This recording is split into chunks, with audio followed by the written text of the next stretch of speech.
अभी तक हमने ट्रूथ वैल्यू ऑफ एंड के बारे में पढ़ लिया है। इस वीडियो में हम ट्रूथ वैल्यू ऑफ और के बारे में पढ़ेंगे। हम वैसे कंपाउंड स्टेटमेंट्स की ट्रूथ वैल्यू फाइंड आउट करना सीखेंगे जिनमें कनेक्टिव और का यूज होता है। तो ऐसे कंपाउंड स्टेटमेंट्स ट्रू तभी होंगे जब कम से कम एक भी कंपोनेंट स्टेटमेंट ट्रू हो। आइए इसे कुछ एग्जांपल्स की हेल्प से समझते हैं। P एक कंपाउंड स्टेटमेंट गिवन है such that the school is closed if there is a holiday और संडे।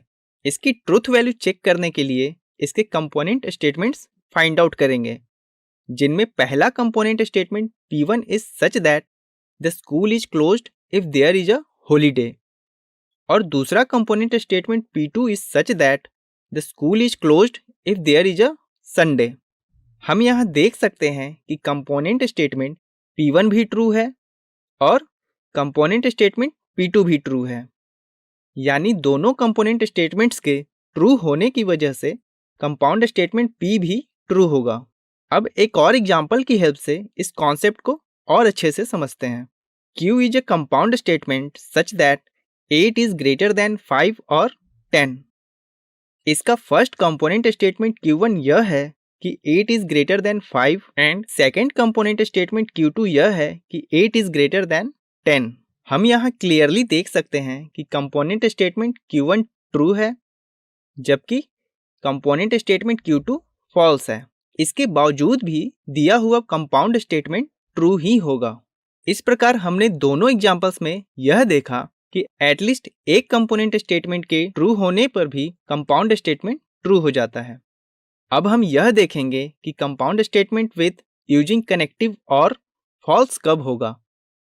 यह फॉल्स तभी होगा जब दिए हुए कंपाउंड स्टेटमेंट्स के सारे कंपोनेंट स्टेटमेंट्स फॉल्स हों। For example, R is a statement such that 120 is a multiple of 7 और 9। तब इसका फर्स्ट कंपोनेंट स्टेटमेंट R1 यह होगा कि 120 is a multiple of 7 and second component statement R2 यह होगा कि 120 is a multiple of 9. Now we can clearly see that R1 is false and R2 is also false. तब दोनों component statements के false होने की वजह से कंपाउंड स्टेटमेंट R भी फॉल्स हो जाएगा। अब हम ट्रूथ वैल्यू ऑफ एंड तथा और को एक डिफरेंट मेथड से याद रखना सीखेंगे। इस मेथड के अंदर हम ट्रू स्टेटमेंट को 1 से कंपेयर करते हैं एंड एक फॉल्स स्टेटमेंट को 0 से कंपेयर करते हैं। माना कि P एंड Q दो कंपोनेंट स्टेटमेंट्स हैं। अगर ये दोनों ट्रू होंगे तब इनकी वैल्यूज 1 के इक्वल होगी। अगर P ट्रू होगा और Q फॉल्स होगा तब P की वैल्यू 1 एंड Q की वैल्यू 0 होगी। अगर P फॉल्स होगा एंड Q ट्रू होगा तो P की वैल्यू 0 एंड Q की वैल्यू 1 होगी। अगर दोनों कंपोनेंट स्टेटमेंट्स फॉल्स हों तब दोनों की वैल्यूज 0 के इक्वल होगी। अब हम स्टेटमेंट P एंड Q की बात करते हैं, जिसे हम P इंटू Q से कैलकुलेट कर सकते हैं। जब दोनों स्टेटमेंट्स ट्रू हो तो उस केस में 1 इंटू 1 की वैल्यू 1 के इक्वल होगी, अर्थात P एंड Q एक ट्रू स्टेटमेंट होगा। जब P की वैल्यू ट्रू एंड Q की वैल्यू फॉल्स हो तो 1 इंटू 0 की वैल्यू 0 की इक्वल होगी, अर्थात P एंड Q एक फॉल्स स्टेटमेंट होगा। जब P की वैल्यू 0 एंड Q की वैल्यू 1 हो तब 0 इंटू 1 अर्थात 0 के इक्वल होगी, अर्थात P एंड Q एक फॉल्स स्टेटमेंट होगा।